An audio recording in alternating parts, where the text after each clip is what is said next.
నెల్లూరు జిల్లా సర్వేపల్లి నియోజకవర్గం జనసేన పార్టీ సమన్వయకర్త బొబ్బేపల్లి సురేష్ నాయుడు జనసేన పార్టీ కార్యాలయం నందు విలేకరుల సమావేశంలో మాట్లాడుతూ సుప్రీంకోర్టు నిర్మించిన సిట్ తిరుమల ప్రసాదంపై సమర్పించిన నివేదికలో ఆవు పాలు లేవు, అందులో నెయ్యి లేదు, కేవలం రసాయనాల సమ్మేళనమే అని నివేదిక ఇచ్చిన సందర్భంగా వైఎస్ఆర్సీపీ పార్టీ వారు తిరుమల ప్రసాదంలో కల్తీ జరగలేదు అని ప్రచారం చేయడం సిగ్గుచేటని, కనీసం సిట్ నివేదికలో ఏముందో తెలుసుకోకుండా రాష్ట్ర ప్రజలను తప్పుదోవ పట్టించడం పనికిమాలిన చర్యగా అభివర్ణించారు. ఇకనైనా వాస్తవాలు తెలుసుకొని మాట్లాడాలని హితవు పలికారు. ఈ కార్యక్రమంలో మల్లికార్జున్, సుబ్రహ్మణ్యం తదితరులు పాల్గొన్నారు. అందరికీ నమస్కారం. ఈ రాష్ట్రంలో ఓడిపోయిన బాధలో ఉన్నారో, ఇంకా మళ్ళీ వైసీపీ రాదు అనేటువంటి ఆలోచనతో ఉండారో అర్థం కాదు. కానీ వైసీపీ పార్టీ ఒక కల్తీ పార్టీ, జగన్ రెడ్డి ఒక కల్తీ రెడ్డి. ఇది వాస్తవం. కావాలంటే వెనక్కి తిరిగి చూసుకోమనండి. ఇటీవల 3 రోజుల నుంచి స్వామివారి మహాప్రసాదమైనటువంటి తిరుమల శ్రీవారి మహాప్రసాదమైనటువంటి లడ్డులో కల్తీ జరిగింది. ఇది వాస్తవం. కాబట్టి వాస్తవం ఉంటేనే మా అధినేత పవన్ కళ్యాణ్ గారు మాట్లాడతారు.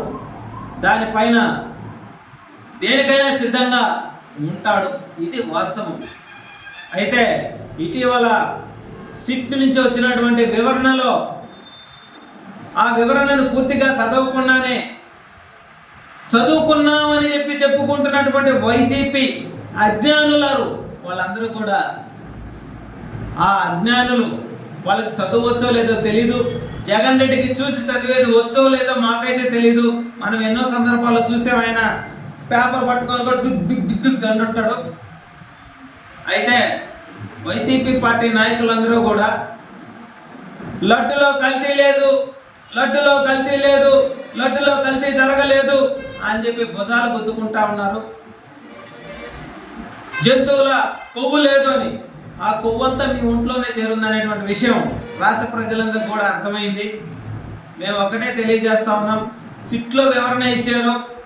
60.10 లక్షల కిలోలు 10 లక్షల కిలోలు కెమికల్ వాడినటువంటిది. అది నెయ్యి కాదు, కెమికల్ ఉపయోగించారు. దాంట్లో పాలు లేవు, దాంట్లో నెయ్యి లేదు అని స్పష్టంగా ఇవ్వడం జరిగింది. మరి అది కూడా తెలీదా మీక? దాన్ని కూడా చదువుకోలేదా మీరా? అంటే దాన్ని కూడా మేమే చెప్పాలా? ఈ నెల్లూరు జిల్లాలో కల్తీ కాకాని గోవర్ధన్ రెడ్డి 2 రోజుల క్రితం ఉదయగిరిలో కావచ్చు, ఎక్కడ పట్టినా సరే మీడియా సమావేశాలు పెట్టినప్పుడు ఆయన మాట్లాడిన మాట ఏందో తెలుసా? పవన్ కళ్యాణ్ అనేవాడు అంట. పవన్ కళ్యాణ్ అనేటువంటి వ్యక్తి నీ ఇంట్లో ఏమైనా పనుడు అనుకుంటున్నావా గోవర్ధన్ రెడ్డి? పవన్ కళ్యాణ్ అనేటువంటి వ్యక్తి ఒక వ్యక్తి కాదు, ఒక శక్తి.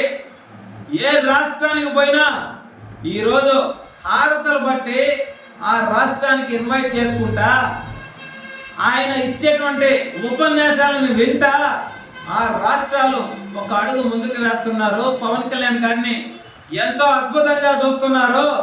మరి అది కూడా తెలియదా నీక? పవన్ కళ్యాణ్ అనే వాడని మాట్లాడుతున్నావు. మేము కూడా మాట్లాడవచ్చు కాకాని గోవర్ధన్ రెడ్డి అనేటువంటి వాడు అని. కానీ మా అధినేత పవన్ కళ్యాణ్ గారు మాకు సంస్కారం నేర్పించాడు కాబట్టి మేము ఆ సంస్కారంతోనే మాట్లాడతాం. మేము ఇలాగా నోరుంది కదా అని చెప్పి ఇష్టానుసారంగా మాట్లాడడం. నువ్వు మాట్లాడేటప్పుడు నీ నోరుని అదుపులో పెట్టుకొని మాట్లాడితే బాగుంటది. నీ నోరుని పెనాయిలేసి కడుక్కుంటేనే బాగుంటది. వైసీపీ పార్టీ నాయకులందరూ కూడా ఒకటే తెలియజేస్తా ఉన్నాం. మిమ్మల్ని 11 సీట్లకి కూర్చోబెట్టినా సరే ఇంకా సిగ్గు శరం లేకుండా మీరు మాట్లాడుతూ ఉన్నారు. అదే విధంగా ఏదైతే 20.01 కోట్ల లడ్డులు కాదవి కెమికల్ ముద్దలు భక్తులకు పంచిపెట్టారు. ఆ పాపం ఊరికినే పోతా అనుకుంటున్నారా మీరు?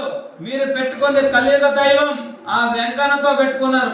అందుకే 11 సీట్లకు కేటాయించిన ఇంకా సిగ్గు శరం లేకుండా భుజాలు గుచ్చుకుంటున్నారు. తిరుమల శ్రీవారి లడ్డులో కల్తీ చేసినటువంటి కెమికల్ను వాడారు కాబట్టే అది నెయ్యి కాదయ్యా, అది కల్తీ కెమికల్ అయ్యా అని చెప్పి సిట్టు వివరణ ఇచ్చినా సరే ఇంకా సిగ్గు లేకుండా మీరు మాట్లాడుతూ ఉన్నారే. మీరు కడుపుకు అన్నం తింటున్నారా, గడ్డి తింటున్నారా అనేటువంటి విషయాన్ని రాష్ట్ర ప్రజలు గుర్తించారు కాబట్టే అప్పుడే మీకు 11 సీట్లు కేటాయించారు. రాబోయే రోజుల్లో కల్తీ వైసీపీ పార్టీకి ఇంకా మీకు భూస్థాపితమే. ఈ విషయం గుర్తుపెట్టుకోవాలా. అదేవిధంగా ఏదైతే కల్తీ రెడ్డి అయినటువంటి జగన్మోహన్ రెడ్డి 251 కోట్ల రూపాయలు స్వామివారి కల్తీ కెమికల్కి మింగేసినటువంటి పరిస్థితి, అది ఏది కూడా ఎవరు కూడా వదిలిపెట్టరు. మీరు ఏదైతే ఈనాడు కూటమి ప్రభుత్వం చేస్తున్నటువంటి అభివృద్ధిని ఓర్వలేక ఏదో ఒక విధంగా రాష్ట్రంలో అల్లర్లు సృష్టించేదానికి మీరు చేస్తున్నటువంటి కుట్రలు కుతంత్రాలు ఇవన్నీ కూడా రాష్ట్ర ప్రజలు గమనిస్తున్నారు కాబట్టే మిమ్మల్ని చూసి తుప్పు అనేటువంటి పరిస్థితి. ఈ విషయం గుర్తుపెట్టుకోవాలా. మీరు ఏదైతే ఈ నెల్లూరు జిల్లాలో జిల్లా అధ్యక్షుడిగా వైసీపీ పార్టీ జిల్లా అధ్యక్షుడిగా చలామణి అవుతున్నటువంటి కాకాని గోవర్ధన్ రెడ్డి, కల్తీ గోవర్ధన్ రెడ్డి, మీకు ఒకటే తెలియజేస్తా ఉన్నాం, మాట్లాడే ముందు సంస్కారంతో మాట్లాడటం నేర్చుకో. నోరు అదుపులో పెట్టుకొని మాట్లాడటం నేర్చుకో. ఆ నోటికి అదుపు లేకుండా ఉంది. నియోజకవర్గ ప్రజలు అడ్డు వేశారు. అయినా సరే నువ్వు ఇంకా అవాక్కులు చవాక్కులు పెళ్తా వాడు వీడు అని మాట్లాడుతున్నావు. నువ్వు మాట్లాడే ముందు నీ స్థాయిని కూడా ఒకసారి చూసుకో. మేము కూడా మాట్లాడటం మొదలు పెడితే వేరే విధంగా ఉంటది. నీలాగా నీ అధ్యక్షుడు జగన్ రెడ్డి లాగా మా అధినేత పవన్ కళ్యాణ్ గారు ఎక్కడా కూడా అవినీతి చేయలే. కోడికత్తి డ్రామాలు ఆడలా, గొడ్డల పోటు గుండుపోటు లాగా చిత్రీకరించలా, పులకరాయి డ్రామాలు చేయలే. కాబట్టి రాష్ట్ర ప్రజలే కాదు ఇతర రాష్ట్రాలలో ఉన్నటువంటి ప్రజలందరూ కూడా బ్రహ్మరథం పడుతున్నారు. నాయకుడు అంటే అలా ఉండాలి తప్ప మీ నాయకుల్లాగా దొంగ వ్యవహారం చేయడు. ముట్టి కింద 32 కేసులు లేవు, 16 నెలలు జైల్లో లేడు. ఈ విషయం గుర్తుపెట్టుకొని మాట్లాడు. వాడు వీడు అంటే మాత్రం మేము సహించాం, నీకు బుద్ధి చెప్తాం త్వరలోనే. ఈ విషయం గుర్తుపెట్టుకొని నోరు అదుపులో పెట్టుకొని మాట్లాడాలని చెప్పి మనస్ఫూర్తిగా తెలియజేస్తా ఉన్నాం. అదే విధంగా వైసీపీ నాయకులందరికీ ఒకటే తెలియజేస్తా ఉన్నా, సిట్ ఇచ్చినటువంటి వివరణని ఒక్కసారి చదువుకోండి. మీకు చదువు రాకపోతే మేము చదివి కూడా వినిపిస్తాం అందులో ఏముందనేది. కల్తీ చేస్తున్నారు, కెమికల్స్ కలిసి ఉన్నాయి, అది నెయ్యి కాదు. ఆ డైరీకి పశువులు లేవు, ఆవులు లేవు, బర్రెలు లేవు. ఏమి లేకుండానే నెయ్యి ఎట్ట తయారవుతాయా? గోవర్ధన్ రెడ్డి మాకు అర్థం కావట్లేదా?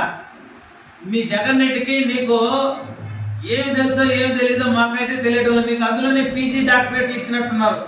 ఈ విషయం గుర్తుపెట్టుకో.